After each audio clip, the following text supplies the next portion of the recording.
Welcome to Treble the Trouble with your hosts, crochet designers Faye, Helen, and Vicky.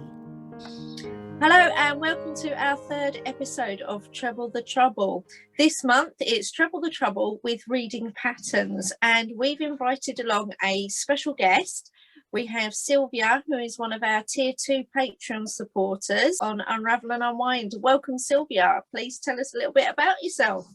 Hello everybody, I'm a fairly new crocheter. I had a go at crocheting socks when I was 11 and they had more holes in them than they had yarn, so I never touched it again until about 2.5 years ago now, I think, when I had major surgery and I was at home and I couldn't do very much, and I discovered Unravel and Unwind and said, no, I'm going to go back and see if I can do crochet. I'm going to see if I can do it. And I got quite hooked, excuse the pun. And I particularly got hooked on a shawl that I started crocheting, which I didn't realize until now. I had thrown myself into a fairly complex project, but I didn't give up. And then I got really hooked on making quite a few soft toys for my son so far. But I've loved it and I've enjoyed it. And at least compared to all the sewing and teddy bear making I do, I can take it with me wherever I go and do it on the go. Have you finished that shawl? I haven't finished the shawl. I've got it next to me because I have a few questions to ask when I do a Patreon chat. And I didn't realise when I started making the shawl that on this particular pattern, you have to press it before you start sewing all the 8 pieces together. Sylvia is one of these beginners that literally tries to run before she can walk. Yeah, and the shawl was her first project. I had a student that came to me because she wanted to make Secret Garden, and that was her first project. Wow, gosh. Wow. Yeah, 4 years later, she's still wading her way through it. Oh dear. She's getting there, you know, she is getting there, and she has completed other projects in between. And lockdown's been a bit of a nightmare because, of course, she's not been able to come for classes properly for the last year. So yeah. We really can't count the last year, can we? Well, I can count the last year because in lockdown is when I joined Patreon, because I couldn't get out to meet people with crochet. So that's what I did. I think I joined it during lockdown and started meeting you guys much more often in my home in lockdown. I think a lot of people have done that. And it's really good because with Faye's group and my group being so far apart, we couldn't normally meet. But the fact that we've got the both groups chatting together over Zoom, it's been great fun. Yeah, it's been really good. It's broken up the monotony for me, broken up the days where it feels like Groundhog Day. Yeah, it's just nice to have those couple of hours in between that you can just escape, really. There are disadvantages though to having a birthday when you're on a Zoom chat, right? Because you sign into it half an hour late and they're all lined up, and as soon as you appear on the screen, they all sing happy birthday really badly. Oh, it's lovely. It's really lovely. It was fun though, yes. Before we actually get stuck into our reading patterns topic this month, I'm going to hand over to Helen because she's actually got a bit of a show and tell. I'm not actually going to show it. You'll see the pictures on the screen as I'm talking about it. On March the 1st, I started a crochet along, and it's called Treasure Island.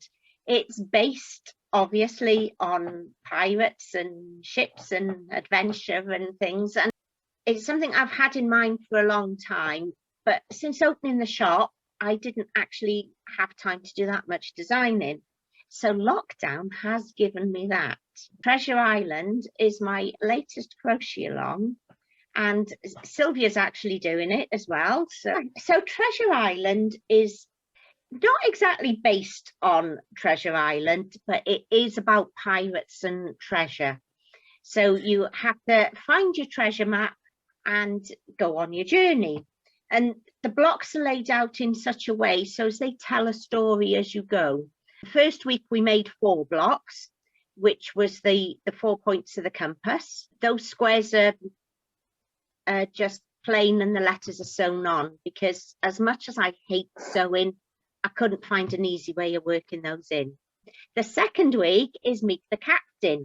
So we have a hook, because it's got to be Captain Hook. I mean, who else would it be? Well, it wouldn't be Smee. Definitely not Smee. You know, there are a few other pirates that I can think of. And then we meet the captain's mate.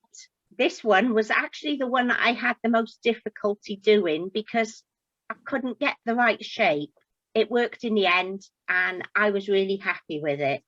And I think Sylvia's been really happy to find out what the eyes were in the yarn pack. Yeah, I did think it would be a pirate. But no, it's not a pirate, it's a parrot. Which is just... Because I actually thought it was going to be a little individual pirate man that we just had, and we could stick him in a treasure chest attached to the blanket, and we could pop him in and out when we wanted to. That's how far my imagination went. That's actually a really good idea, but no, that isn't what we did. I suppose the fact that you had 2 eyes might have confused you a bit, but there are 2 parrot blocks, so it's one for each parrot block, you see. I really liked I love doing these spirally bits, and I thought that was just perfect for his tail. It's lovely. It really is lovely. Yeah, he was the hardest one to design, but when I finished him, I was really pleased with him. And I'm not sure whether he's my favourite block or another one that you haven't had yet. Keep the suspense going. Well, you have to. And then our 4th week is the Jolly Roger. Now, this was a little bit of a challenge because I had to make the skull. The skulls are supposed to smile. That's why he's a Jolly Roger. So I had to make the face so as it sort of smiles a bit. He does look lovely. He does look cute. He doesn't look scary at all. No. The blanket is aimed at kids. So no, we couldn't go kids of any age. Thank you. So we couldn't go scary on him. Yeah, I'm quite pleased with the way it's all come together. I have to say that my students, they always sort of rope in and come up with ideas, and there is something that I wasn't sure about, and somebody said, why don't you do this? So I tried it and it worked really well, which is actually the next block, so you will find out about that next week. I will be patient. I will wait patiently, which is very unusual for me. What you mean is you're going to wait very impatiently. Yeah. Yeah. As we all do. That's our show and tell. We hope to include other show and tells in future episodes as well, especially as there's 3 designers involved, and we got some other special guests coming up as well, also designers. So we will have more show and tells to come. So let's crack on with this month's topic, which is reading patterns. Where do we start? Tension squares. Okay. I've never made a tension square before in my life. No, I've not done a tension square. Have you ever made any clothes? No. So tension squares are only important when you're making clothes. Okay. If you're a centimetre out on your tension square, which is 10 centimetres big, right? And your finished item is like 40 centimetres across, you're going to be 4 centimetres out. Yeah. Right? That's a lot. That's almost a dress size in some cases. Yes. I've had students who said, oh, I don't need a tension square, and they've just gone straight in and done it. And then the jumper's been too small. And they've been so disappointed with it. I don't always insist on a tension square. If you're making toys, just make sure your tension's tight so the stuffing doesn't show through. Okay, yeah. If you're making a blanket, does that really matter if that's 4 centimeters too small or too big? Depends on whether you've bought a yarn pack and if there's only enough yarn in the pack to make a specific size. And in that case, a tension square would be advisable because the yarn pack will only have just enough to make the blanket as per the way the designer made it, based on their tension. So I have to say that I'm a relatively loose hooker. So some people, their blankets will turn out smaller than mine and they will have a little bit more yarn left over. The chances of somebody having a much looser tension and running out of yarn are quite slim. I can be tight when I need to be. When you're making toys, I can give you a varying tension with the same hook and the same yarn, depending on what I'm making. Because if I'm making toys, I deliberately go tight. And if I'm not, I don't. I think I might need to start putting a disclaimer on my patterns with, I am a tight crocheter, so please make a tension square before you tackle the pattern. I am a tight crocheter. Your advice when it comes to a beginner tackling reading patterns is to actually go in and make tension square before they start the pattern.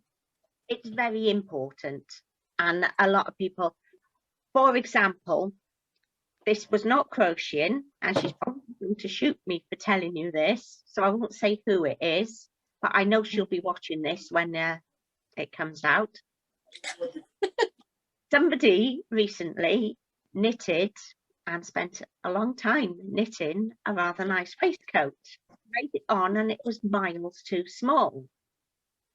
Turns out she hadn't read the pattern properly and was using Aran instead of chunky wool and hadn't done a tension square. So now she is remaking it all over again in chunky with the proper size needles. How gutting. Yes. So is that just about reading the top of the pattern and reading all the instructions before you dive in and not be as enthusiastic as I tend to be, and really just take some time out to read what you're doing? It's always important to read the notes. The notes have all the information you need. You don't have to remember the notes, but if you've read them and something comes up in the pattern, you'll think, oh, I read that in the notes, and you can go back and look at it. Okay. Right. So you don't need to remember all the information, but if you've read the notes through, when this stitch or whatever comes up in the pattern, you will recognize the fact that you've already read it in the notes. Okay. That is why the notes for Treasure Island were posted 2 weeks before the CAL starts. And I printed them out and I have read them. Very good. Well done. I could probably only because I was fearful. So I saw it as a challenging project and I thought I ought to read them in advance. I can't say I can remember all of it, but I did read them and go and had a good look at all the little pictures that you did of the how people do different stitches. Yeah. So that is important. One thing that you must remember with reading patterns is, especially for beginners, it's scary. You have pages and pages and pages of loads of text, and you look at it and you think, oh, it's not quite what I was going to say, but that's close enough. A lot of my students at the absolute beginners days, we've already learned to make the granny square by copying, but with the beginner day, I also, after they've made it the once, I then give them the written pattern for a granny square after lunch, and they look at it and they go, oh my gosh, it's a foreign language. This is what I do when I'm teaching. I teach them to make the granny square, and then I give them the instructions for them to follow it. Now, my granny square is written for beginners. You do need to know the stitches beforehand, and it's all sort of integrated in with other bits and pieces. But you do the granny square. To me, the granny square is more about learning to use the hook and yarn and get your tension. But it does also, you can send them home with a written pattern that they can follow.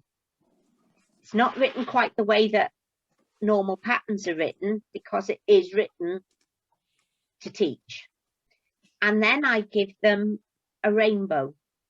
Now, this rainbow, again, the pattern is written out really longhand, and the pattern is actually 4 pages long for 7 lines of pattern. But you looked a bit shocked there, Sylvia. Well, I don't understand what you mean by longhand. What do you mean by writing a pattern out longhand? So when you write a pattern, so a pattern says DC in the next 2 DC. Yeah. Right? You understand what that means? Yeah. If you've not read a pattern before, you don't. Okay. So what you do is I write the pattern text at the top, and underneath it will say, this means, so you double crochet in each of the next 2 double crochets. Oh, okay. So you're really, really spelling it out to people. Yeah. Yes.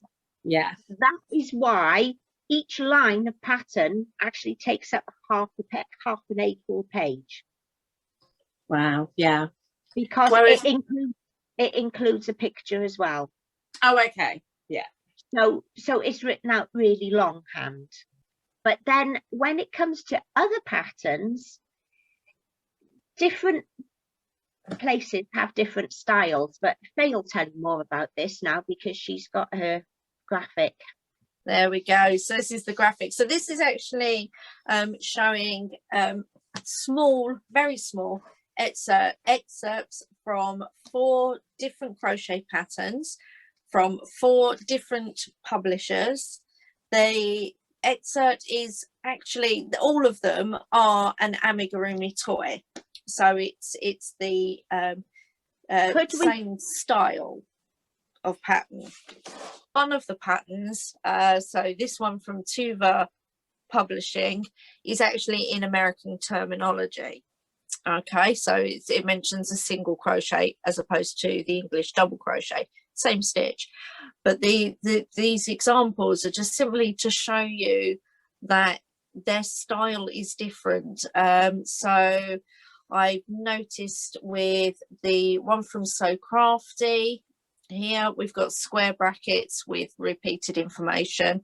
Tuva has done the same, square brackets with repeated information, and so has Inside Crochet. They also use square brackets. But if you look at the Simply Crochet one with their repeated information, we've got curved brackets.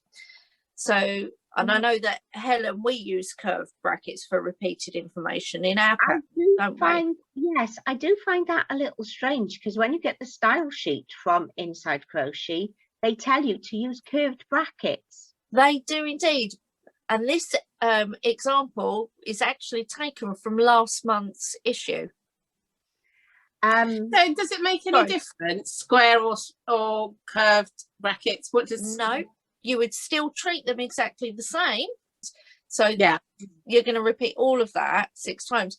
And then with this one, with the Simply Crochet one, again, this is repeated information that you're repeating 6 times. It's just that their style sheet uses a curved bracket for it. So this is one of the things that as beginners, this can be really confusing, because if you've learned to use those brackets in a particular way, and then you go and get one of the crochet kits from Aldi, which is the So Crafty, and you've got your repeating information in square brackets, as soon as you see that as a beginner, having never come across it before, you actually become a little bit confused. Yeah. But they go one step further with the confusion. So you can see here on the repeated information, it says double crochet in the next 5 double crochet. that as a beginner, once you get there, that's quite simple. But then it says ink, and I have a lot of messages from students asking me, what does ink mean? Well, ink is increase. Yeah. So the way that Inside Crochet here and Simply Crochet do it down here, they do 2 double crochet in next stitch, okay, which is a traditional increase, which is basically the same as what So Crafty is saying. Ink is 2 double crochet in the next stitch, and Tuva also have done it as well. Tuva do it, yeah. And it's just the fact that they use that style of pattern can throw beginners off course. Unfortunately, I didn't manage to get any examples that use the stars, so which is another thing that I know confuses beginner crocheters, is stars. When you start looking at a piece of text and you got this whole sentence of instructions, and you got stars at the beginning, a star at the end, and then sometimes you end up with 2 stars together as a separate instruction. So I'm going to hand over to Helen to explain stars. As a beginner, if they put, for me, too much information in the brackets, I find that a bit confusing. If there's more information in the brackets than there is information out of the brackets in a row, to me, I find that a little bit confusing. I don't know why, but it's just too much sometimes. Use a post-it note. Don't look at all the information. Right, when you're reading a pattern, the important bit is to the next comma. Oh, okay, yeah. Right, yeah. So read to the next comma and do to the next comma. Okay. And then you do the next bit. Because some of the rounds have got so much information in them, I just think, oh, this is too confusing. I need a break. I just need a break. So use a post-it note. And if it says, one of those pattern things said the information in the brackets and then 6 times, use your post-it note, put it underneath the brackets. When you've done it once, put a 1 on your post-it note. Okay. And when you've done it the second time, put another 1 on your post-it note. Yeah. So you'll end up with 6 lines on your post-it note, and then you know you've done it the right amount of times. Yeah. Yeah. You always just look to the next comma. Okay. Okay. Because your instructions will be in between commas. Okay. You see, if we have a look at Inside Crochet, you've got 5DC, comma. You look at the next bit and it says 2DC in next stitch. Yeah. So then you do that. Now, all of that is in brackets. So you have to do everything that is in those brackets 6 times. Yeah. So have a look on Tuva. Okay? So if you look at that round 15, Tuva, that's the typical thing that I've seen on my Tuva kits. And initially, that can, there's a lot there. Right, so you use your post-it note. Right. Right, you put your post-it note underneath the first line. Yeah. And you use SC in each of the next 11 stitches. And you don't go any further. Right? Okay. Then you move your post-it note down. And it says increase in next stitch 3 times. Which, as we know, is 2 stitches in the same stitch. Yeah. So basically you're doing 2 stitches in each of the next 3 stitches. Yeah. Right? And that takes you to your next comma.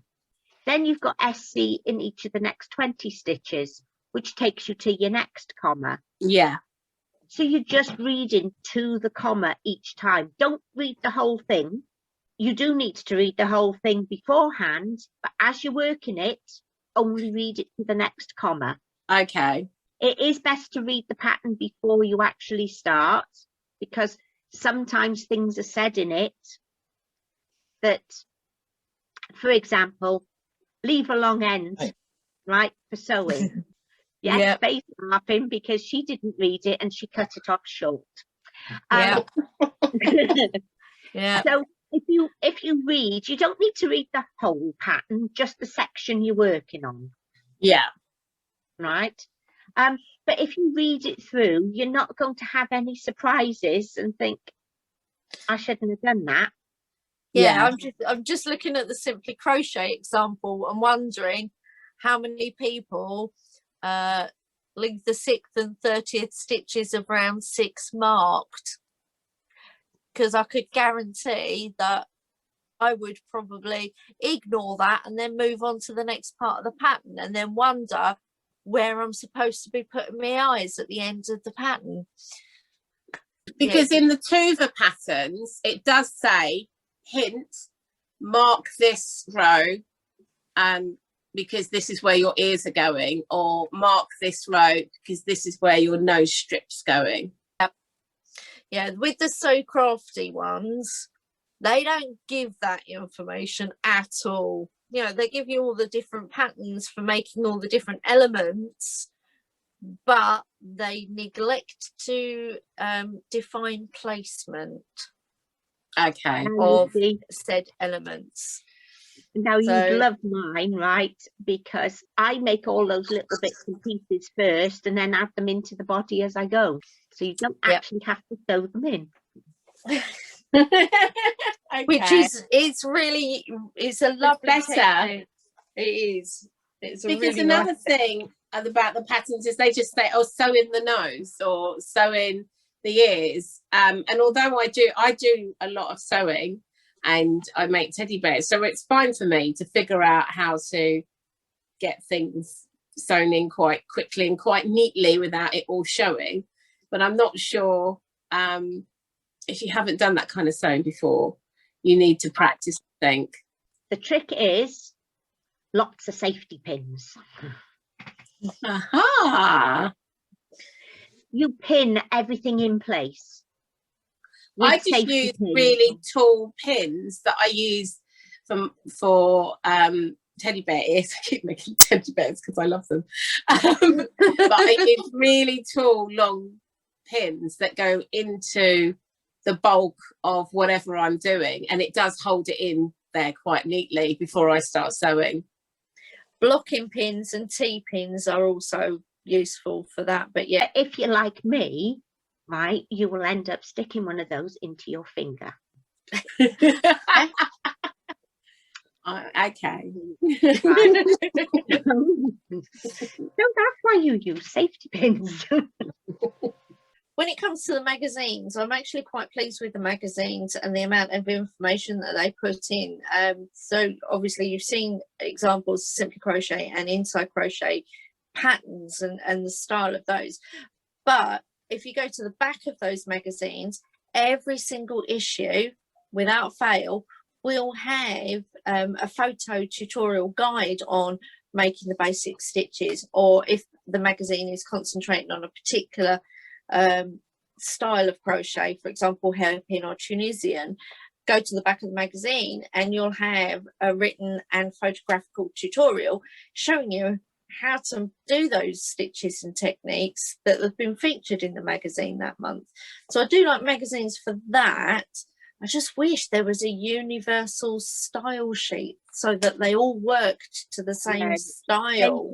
I tend to write my patterns to the Inside Crochet style sheet, because when I was doing a lot of work for Inside Crochet, it was easier to use the same thing, and then I didn't have to re-edit them for my site or write them in my style and re-edit them for Inside Crochet.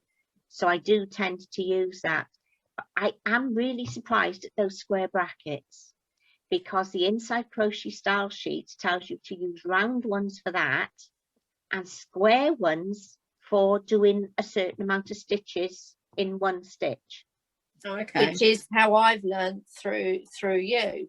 So, for example, on the wave on Treasure Island, you do a double crochet, 2 chain, 2 double trebles and 2 trebles, all in the same stitch. So you will have a square bracket before the double crochet and the other square bracket after the second treble, and it will tell you do that in the same stitch.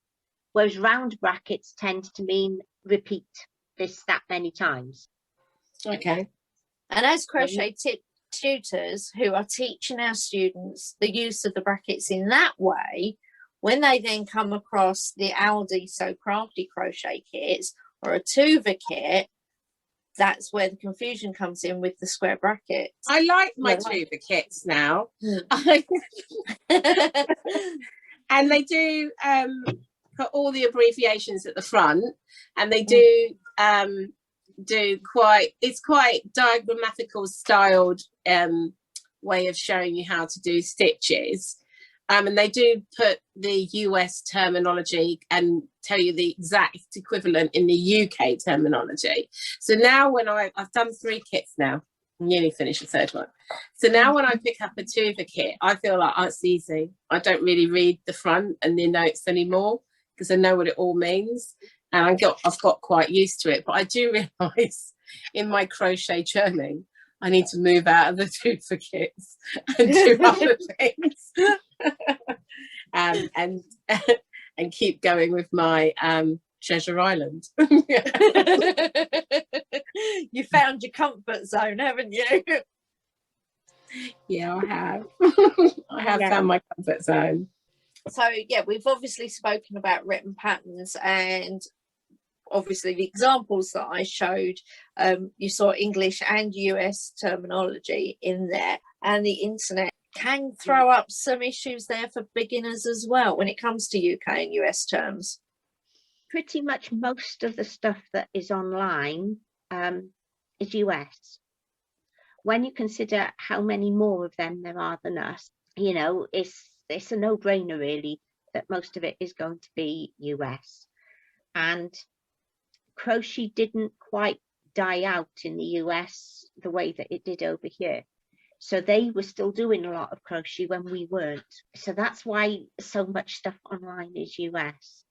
It is quite confusing when you go on and you use YouTube videos and then you try to read a pattern and it's all wrong, because a DC in the US is our treble.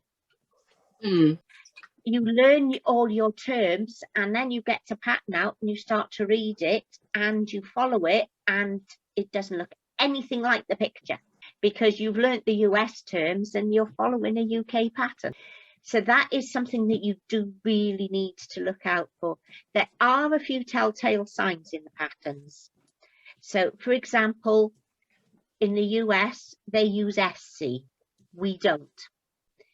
The other one to look out for is HDC. Ours is HTR. So we do a half treble, they do a half double. And one of the big things is their spelling, because colour, they spell it without the U.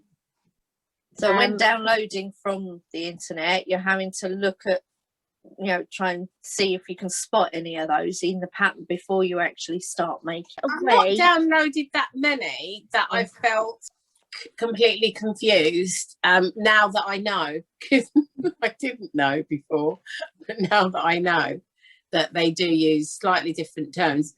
But I go back to my comfort zone. Tuva tells you this and you know what you're doing with it. You see, not all patterns do. Yeah. They should. I always write mine in both. I write and I think in UK terms. But then when I load the patterns up, I don't know whether you noticed there are 2 different versions on Treasure Island. And you get a US terms one and a UK terms one. You can download which one you prefer. UK. I prefer UK. Well, it was like the conversation we were having the other day, Sylvia, when you hadn't realised that you were automatically translating US terms into UK terms. I think I'd just become crochet bilingual. I had learnt quite quickly that what this meant. It just, to be honest, I wasn't reading it as, I was reading it as US, but automatically translating it in my head quite quickly. It's a beautiful, cute toy, so it doesn't use that many stitches. It's all double crochet. It is all double crochet, or they put SC. They put SC, single crochet. Are there stars in it? No. There are lots and lots of brackets repeating a lot of information. And when I did the second toy, Kobe, there was a lot of that. And on tired evenings, I just put it away. And I think I put Kobe away for a few weeks because I just was very tired. I was tired after work and I couldn't get my head around it. But then once I did him, I felt that I could do anything. Post-it notes are the answer to pretty much anything because it stops you seeing all of that. You just see that much. And also with all the rows, when you're repeating all the rows, it is, Faye told me to write them out and tick them off. And so I know if I don't ever go and I never have a break in the middle of a row, a round, never have a break in between a round. I always have to, no matter how desperate I am for the toilet, wait till I finish the end of that round and tick it off. And then run. And then run. And by writing it out, she's just writing the row number. Not just the row number. Because it will just say repeat for round 9 to 16. So I have to write 9, 10, 11, 12, 13, 14, 15, 16 and tick them off. But I never go anywhere in the middle of a round, ever. No, me either. That's a great beginner tip, actually. Yeah. Get to the end of the round or the end of the row before putting it down. Always mark your rounds. Get your stitch markers out. I thought that was just a pedantic thing that crocheters did. I'm really sorry to say that. I thought, God, it's a bit pernickety. Always, I'm surely you know where you are when you start it. No, so you do have to mark your round and just keep moving it round. We mentioned stars, but we didn't actually say what they were. No, because I don't know what they are. I've never seen them. I don't think I've ever seen them. Sometimes if you've got a long set of instructions, can you see the stars there? Yeah. And there. And then can you see underneath, it says repeat from 1 star to 2 stars. And I actually think brackets are easier. But sometimes you can't use them. Okay. Because you've got the set of instructions on that one, it's about joining the feet. So you join the foot, but you can't say do that twice because you've got some other stitches in between. So you join your foot, you do some stitches and you join the other foot. So rather than writing out that's 2.5 rows again, it just says repeat from there to there. So okay. Because we already used the round brackets up here for repeated information, down here Helen wouldn't be able to use the brackets again. No. Because they're already in use up here. And the square brackets is the same, all those stitches in one place. Yeah. Yeah. Yeah. You do have to be careful though, because you've shown 4 examples of magazines, or they weren't magazines, not all of them were they? 2 were kits and 2 were magazines. Yeah. I did some patterns for Let's Knit. All right. I didn't go over to the dark side, they were crochet patterns. And their style sheet was so totally different. I wrote my pattern and then I had to go through and I had to edit it all to put it in the format they wanted for their magazine. I had to do the same for Happily Hooked. Everybody does different ways. So, I mean, obviously we've spoken about how in-depth written patterns are. Have you got any questions or statements that you want to make about that before we move on to the next bit? That was to Sylvia. Oh, to me. No. 30 minutes of silence. It's made it quite clear. It has made it very clear. And it's I do think you do have to get stuck in and do them to learn. Yes. That's what I think. Next time we have Amanda from Itchy Crochet, who is going to be our guest designer. So yeah, I'd just like to say thank you, Sylvia, for joining us today. It's been an absolute pleasure. And I'd just like to say a huge thank you for your support to us on Patreon. I'll put the link down below if anybody wants to join us on Patreon. We will be super grateful because we actually do this in our free time. So if you've enjoyed this, please do consider joining us on Patreon. I'll put the links in the description below. If you've enjoyed this video, please give us a thumbs up. That tells us that you like it. You can subscribe to the channel as well. When you click subscribe, click the bell as well so that you get notifications of new uploads. And we look forward to seeing you next month with our Meet the Designer, Treble the Trouble. Thank you and good night to you, Helen and Sylvia. Thank you. Bye. Thank you for sharing your time with us.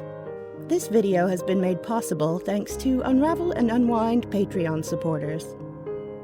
You too can become a patron for as little as £3.60 a month. To subscribe, visit www.patreon.com/unravel and unwind.